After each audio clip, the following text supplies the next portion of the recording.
Continuando con la revisión del tema, tengo el gusto de presentar a la doctora Yanni Adriana Morán Fernández, residente de segundo año de pediatría de la Universidad Libre Sección de Cali.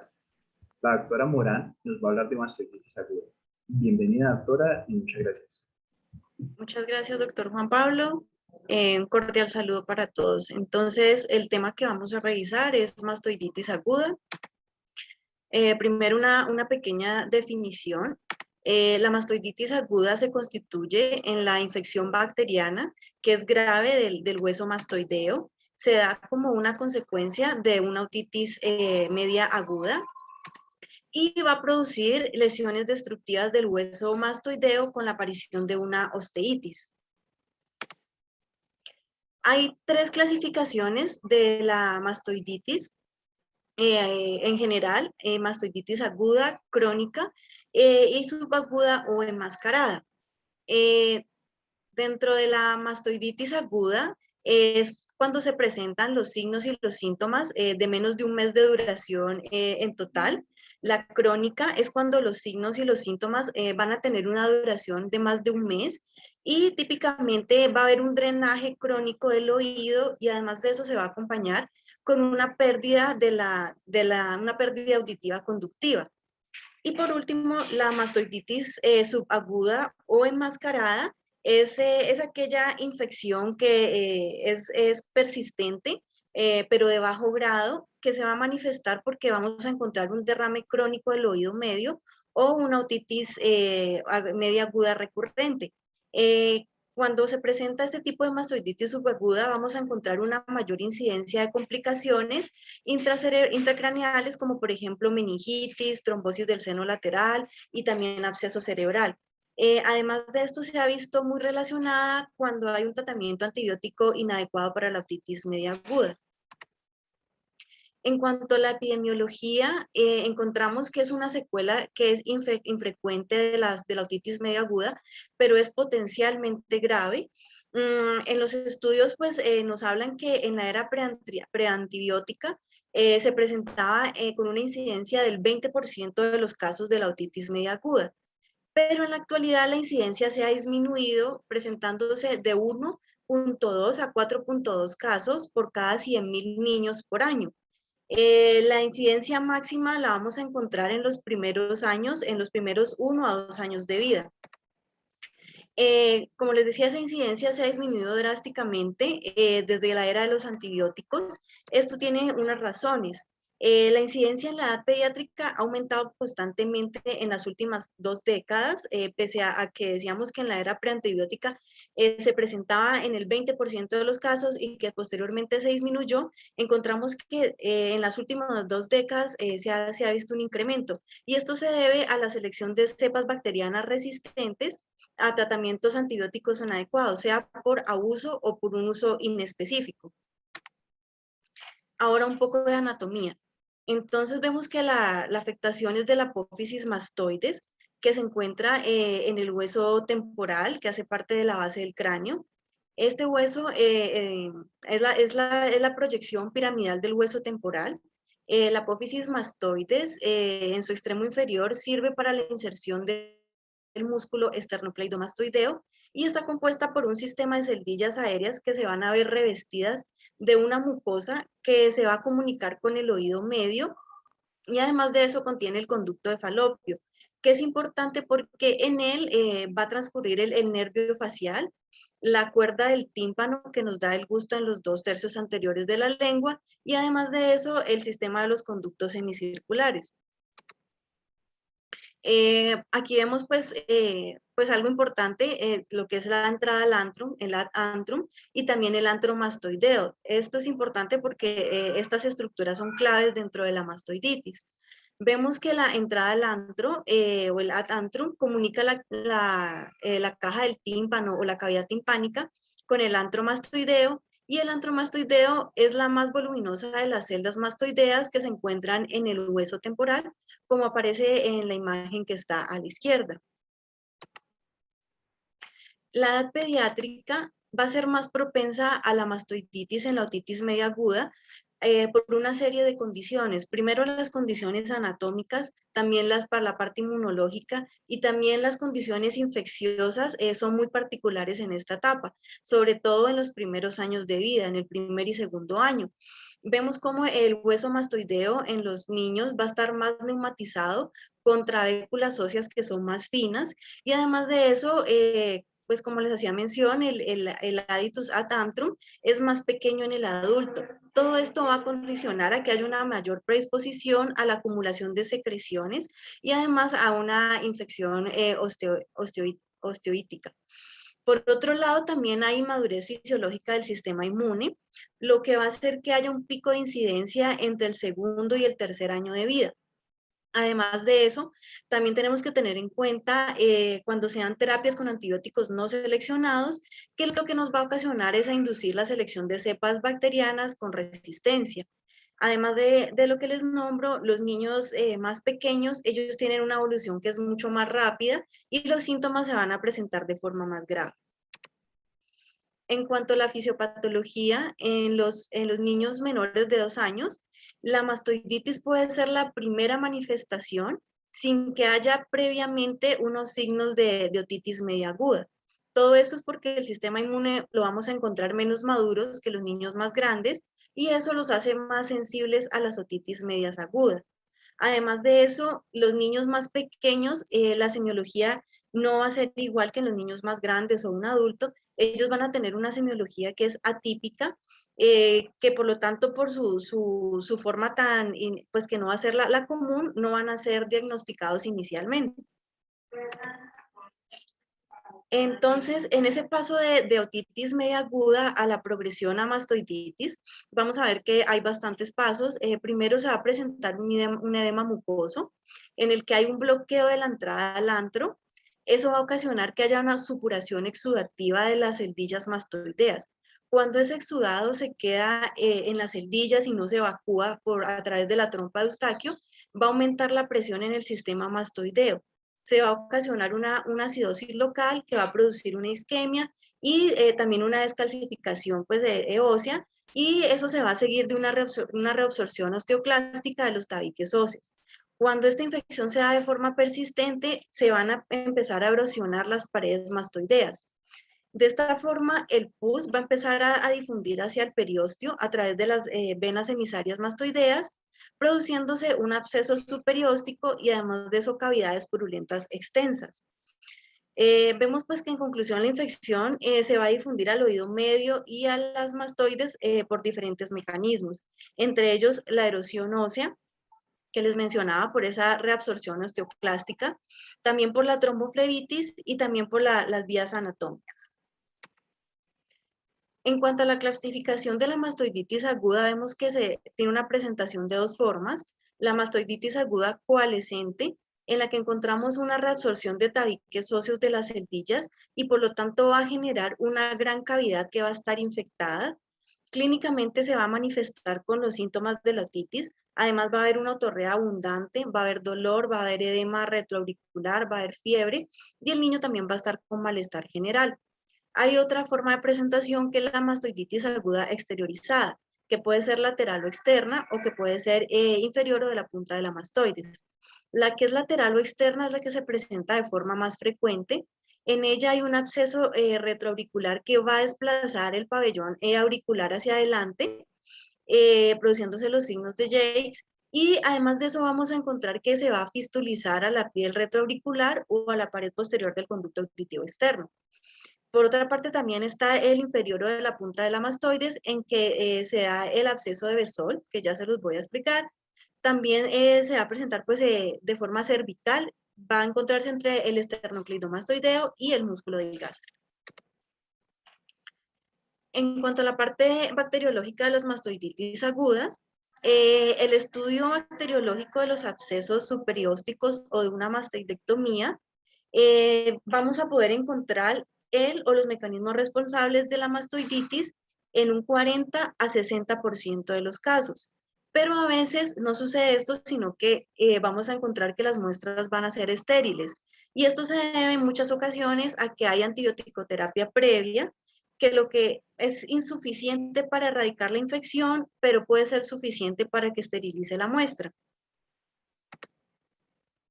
En cuanto a los principales patógenos de la mastoiditis, pues van a reflejar mucho los microorganismos que se presentan en la otitis media aguda.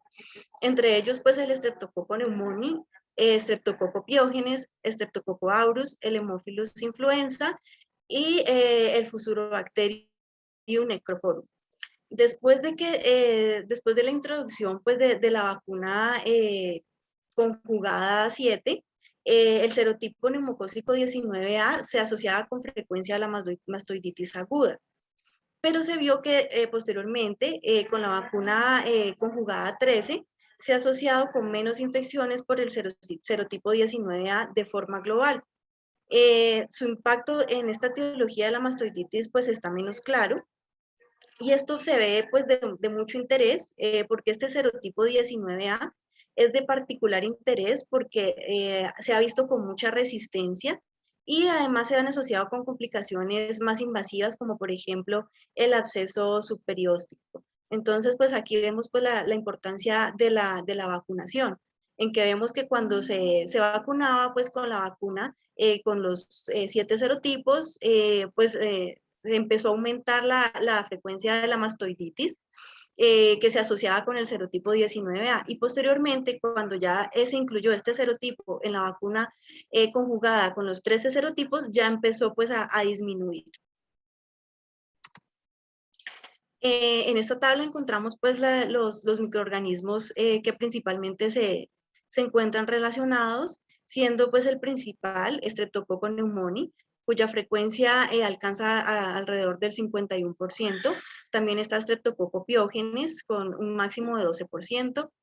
También está Staphylococcus aureus con un 2 a 10%. También está Pseudomonas aeruginosa en un 10%, que también se la relaciona con las formas crónicas.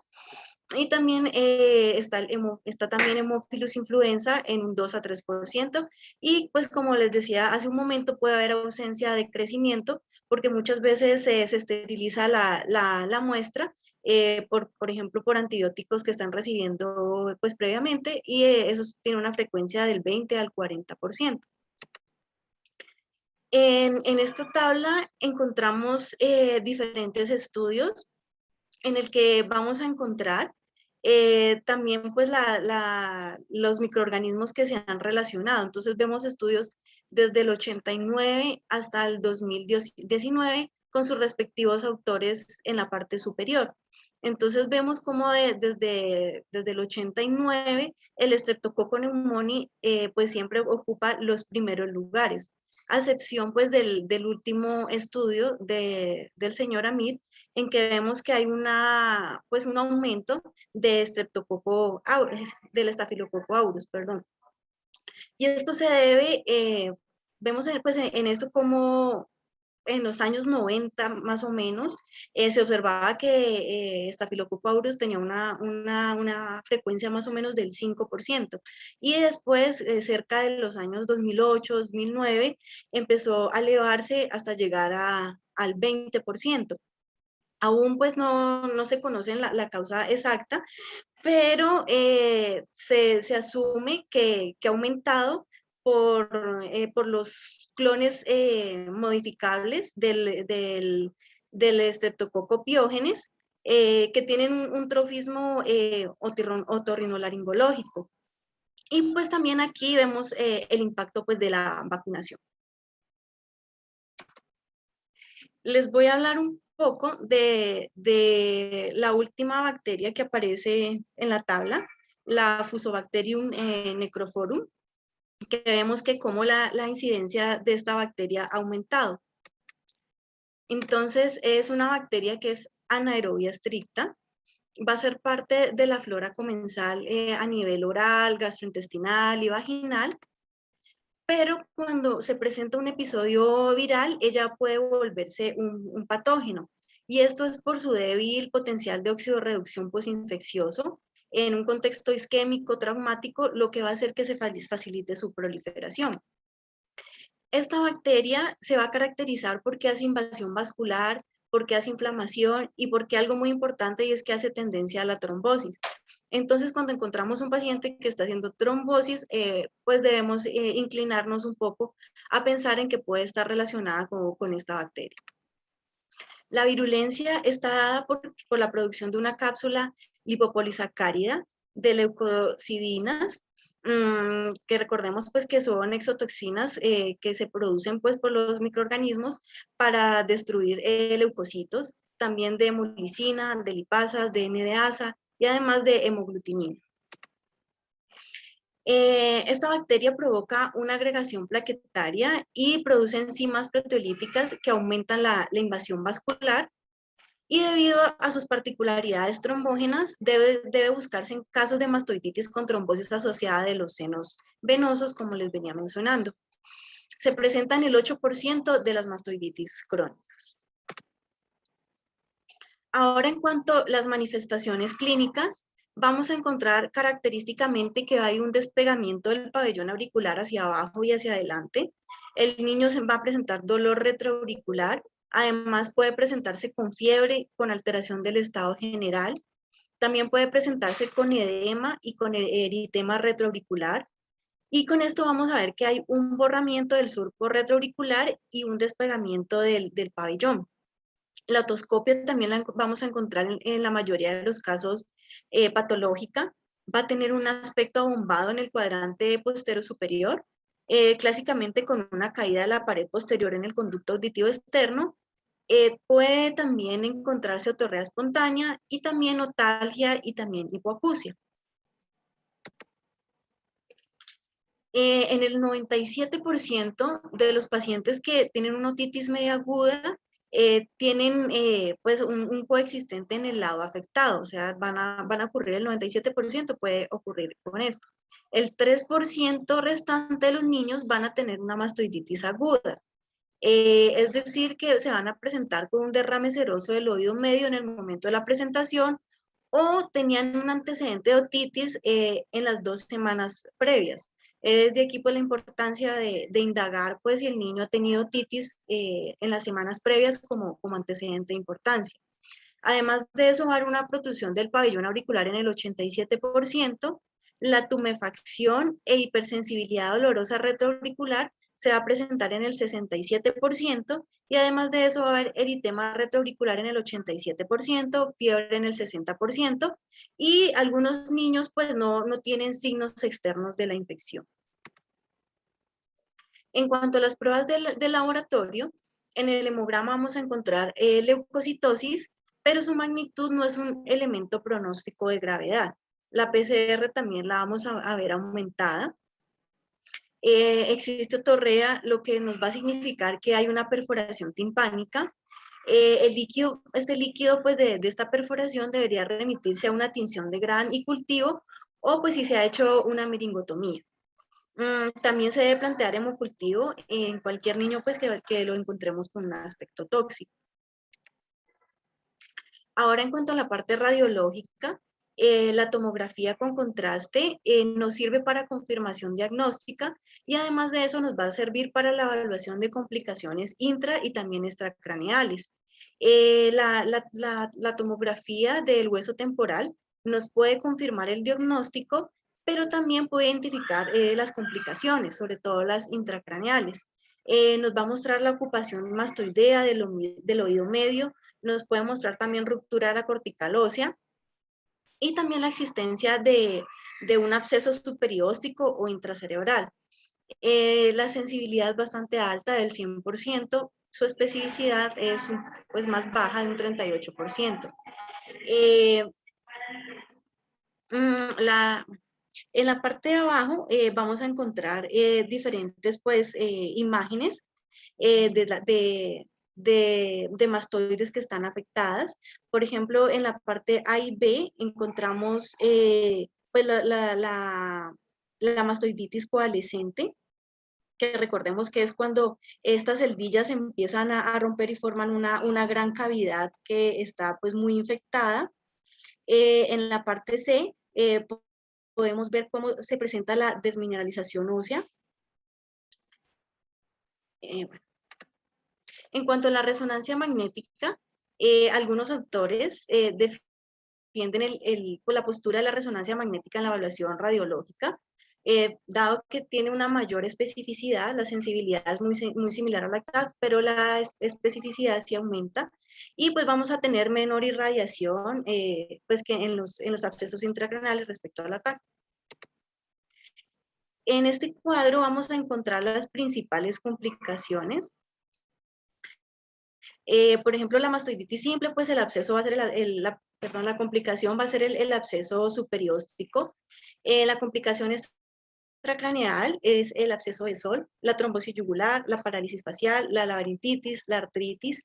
Y la complicación intracraneal va a ser un absceso subdural, intracerebral, meningitis, encefalitis, el síndrome de Gradénigo y la trombosis sinusal. El absceso superióstico, entonces, lo vamos a encontrar como consecuencia a la erosión de la cortical ósea mastoidea. Se va a poder extender a lo largo del conducto auditivo externo del zigoma o los tejidos periauriculares. En cuanto a la mastoiditis de Bessol, es una extensión de la supuración hacia la punta de la mastoides, que va a tener una progresión a lo largo de los músculos cervicales, así como vemos en la imagen. Se describió por primera vez por Bessol en 1908, y vamos a encontrar que la colección se va a situar en la cara profunda del esternocleidomastoideo, y puede ser difícil de palpar o visualizar, por lo que el diagnóstico es poco evidente pues, en algunas ocasiones. También esa infección se puede diseminar hacia el espacio parafaringeo, al mediastino, pues con consecuencias que van a ser mucho más graves. Suele desarrollarse en mastoides que son más neumatizadas, por lo tanto es infrecuente pues, en los niños más chiquitos. En cuanto al tratamiento, el tratamiento antibiótico va a ser endovenoso inicialmente, va a ser de forma empírica, se va a hacer una combinación de un beta-lactámico con inhibidor de beta-lactamasa, como por ejemplo la ampicilina o sulbactam, o también nos puede ser útil una cefalosporina de tercera generación, tipo cefotaxime o ceftriaxona. Cuando sospechemos de un colesteatoma o que tenga una otorrea crónica, entonces la infección puede estar dada por gram negativos, y también debemos pues incluir antibióticos que sean antiseudomonas, como ceftazidime, como cefepime. Además, si pues sospechamos una infección intracraneal, debemos iniciar una cobertura antibiótica con un espectro que sea mucho más amplio, como por ejemplo la vancomicina más una cefalosporina de tercera generación. En las mastoiditis que no son complicadas, es decir, que no haya ausencia de complicaciones intracraneales o un absceso que sea localizado, se puede dar un ciclo de 24 a 48 horas endovenoso, y se ha visto que puede producirse una mejoría clínica sin necesidad de intervención quirúrgica.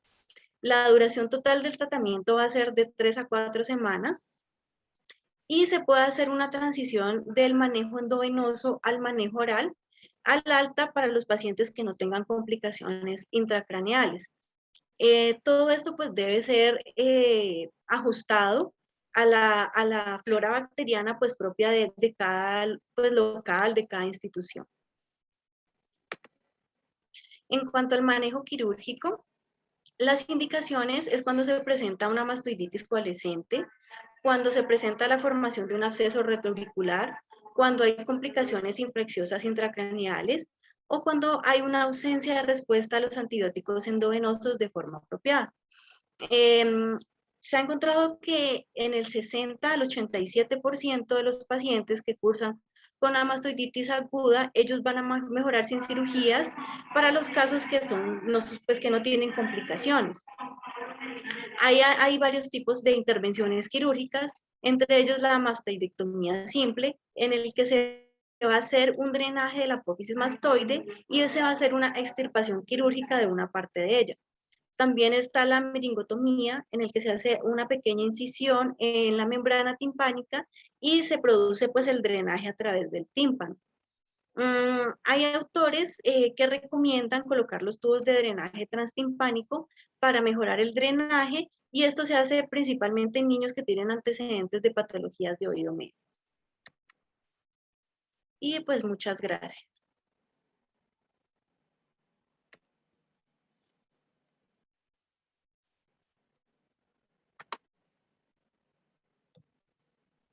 Doctora Jenny, excelente la presentación.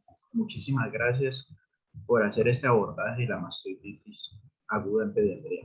Felicitaciones. Muchas gracias. A usted, doctor, muchas gracias.